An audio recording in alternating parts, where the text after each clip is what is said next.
Pushpa 2 movie December 5న గ్రాండ్‌గా release అయింది. అయితే ఈ మూవీకి రిలీజ్ రోజున మిక్స్డ్ టాక్ వచ్చిందనమాట.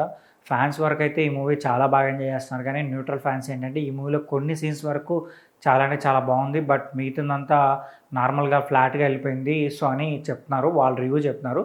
బట్ మూవీ వరకైతే చాలా వరకు కొంచెం పాజిటివ్ టాకే నడుస్తుంది చాలా ఏరియాస్‌లో. బట్ చూద్దాం మరి మూవీ లాంగ్ రన్‌లో కలెక్షన్స్ బట్టి ఈ మూవీ హిట్ స్టేటస్కి వెళ్తుందా లేదనేది తెలుస్తుంది. అయితే ఈ మూవీ ఫస్ట్ డే కలెక్షన్స్ వరకు అయితే దుమ్ము రేపిందని చెప్పాలి. ఈ movie first day 294 crore collect చేసి ఇప్పటి వరకు ఉన్న అన్ని రికార్డ్స్ని బ్రేక్ చేసిందని చెప్పాలి.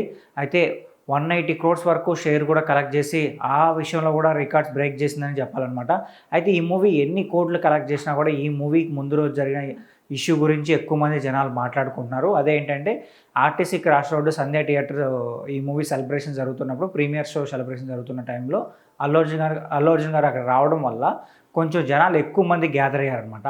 ఆ టైంలో ఏంటంటే ఆ తొక్కిసలాట జరిగింది. ఆ తొక్కిసలాటలో ఏంటంటే ఒక మహిళ చనిపోయారనమాట. సో ఆ ఇష్యూ ఇప్పుడు ఎక్కువగా రైజ్ అవుతుంది. సో ఆ ఇష్యూ పైన పోలీసులు కూడా కేసు పెట్టారనమాట. సో అల్లు అర్జున్ గారి పైన అలాగే అల్లు అర్జున్ గారి టీం 12 మంది పైన కూడా కేసు అయితే నమోదైంది. సో ఈ ఇష్యూ పైన అల్లు అర్జున్ గారు స్పందించలేదని చెప్పి చాలా వరకు సోషల్ మీడియాలో న్యూస్ అయితే సర్క్యులేట్ అవుతూనే ఉంది.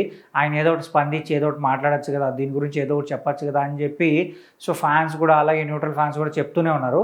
సో ఈ టైంలో ఏంటంటే అల్లు అర్జున్ గారు స్పందించారనమాట. ఒక వీడియో బయట అయితే రిలీజ్ చేశారు. ఏంటంటే సో నేను ఇలా ఈ సంఘటనకి చాలా బాధపడుతున్నాను. ఇది ఇలా జరుగుండాల్సింది కాదు. సో మంచిగా అందరూ ఎంజాయ్ చేస్తున్న టైంలో ఇలా జరిగి కొంచెం అది నిరుత్సాహానికి గురి చేసిందని సో ఆయన కూడా చాలా బాధపడుతున్నట్టు చెప్పారు. బట్ వాళ్ళ ఫ్యామిలీ కోసం నేను 25 లక్షల రూపాయలు ఇస్తున్నాను.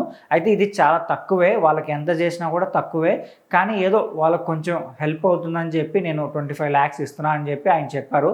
అలానే ఏంటంటే వాళ్ళకి ఏ అవసరం వచ్చినా సరే నేను వాళ్ళకి నా వంతు వరకు నాకు ఎంత వీలైతే అంతవరకు నేను వాళ్ళకి హెల్ప్ చేస్తాను. వాళ్ళ పిల్లలకి నేను ఎడ్యుకేషన్ పరంగా కానీ లేదంటే వాళ్ళ కెరియర్ పరంగా కానీ నేను సపోర్ట్గా ఉంటాను. వాళ్ళకి ఏ అవసరం వచ్చా నేను హెల్ప్ చేస్తానని చెప్పి అల్లు అర్జున్ గారు చెప్పారు. బట్ చూద్దాం మరి సో ఈ ఇష్యూ ఎంతవరకు వెళ్తుంది. సో బట్ దీనిపైన మీరేమనుకుంటున్నారో కింద కామెంట్ చేయండి. అలాగే మా ఛానల్ సబ్స్క్రైబ్